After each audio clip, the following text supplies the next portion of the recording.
If I told you about her, the princess without voice, what would I say? Welcome back to Roar TV Movie Reviews. I'm Jake Connor. I'm Benjamin Pasley. And today we're going to review The Shape of Water. Which is not Annihilation. And I know we said we were going to review Annihilation, but the Oscars happened this Sunday, well, last Sunday. And we saw that The Shape of Water had won Best Film, so we felt it was more imperative to review this instead. So, what I would say is that I absolutely loved it. And I know Jacob has a different viewpoint. Not like a opposing, but different. So, as far as the story goes, it was amazing. The story was really well done. That was a consistency. But I just didn't like the way they went about it. In some parts, it was pretty predictable and it was kind of cheesy. I mean, this movie had an overall theme that was great. It seemed like every character had a part of themselves that was missing. Yeah. And they wanted to fill that void. I wouldn't say necessarily missing, but something that was unconventional. I feel like unconventional is really the theme of this movie. And where me and Jacob kind of differ on that is not necessarily this was a bad way of handling the story, but this was a sort of black or white way of handling the story. Like, you either loved it or you didn't.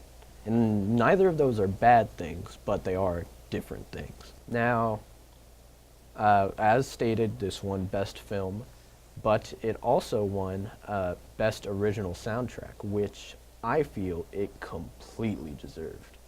Yeah, the soundtrack was very well done. Like, I just listen to the soundtrack like in my free time.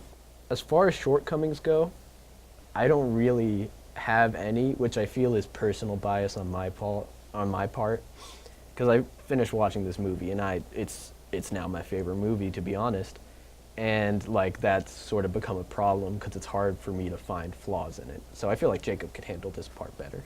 Well, there were things about this movie that I loved. The cinematics of it were great. Oh, yeah. All the colors ran together. Like, any part of this movie, just a still shot, you could have had it as a wallpaper on the back of your computer, you know? Yeah, like every shot in the movie was gorgeous. The colors were amazing.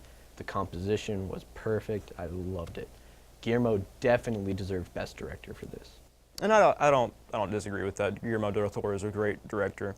Also, the acting was superb. Yes, for Sally Hawkins, who plays our protagonist, the protagonist is mute. She's not able to speak.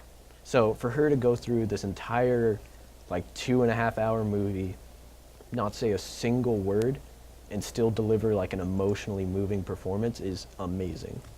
And Sally Hawkins, who plays Eliza Esposito, sort of has this piece missing of her that we talked about earlier. She and this water creature find each other in her facility that she works in. It's like a top secret U.S. science facility. Yeah. And they go... And they sort of plan on, you know, taking this creature they found and just, like, taking it apart, seeing what's inside.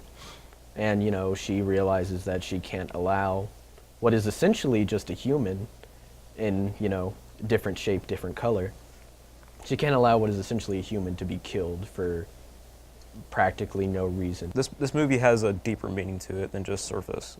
You really have to read in between the lines to figure out what this movie means. Overall, this is probably a little bit of personal bias. Guillermo del Toro is my favorite director. I've loved every movie he's come out with. But I'd say I give The Shape of Water a 9.5 out of 10. I would give it a 7.5, just because I didn't like the way they went about it. The story and the cinematics were great, but not everything was there for me. Which I understand. Like, it's definitely not for everyone. And that's it. Join us next week for our next review that I'm not going to say so I don't mess it up.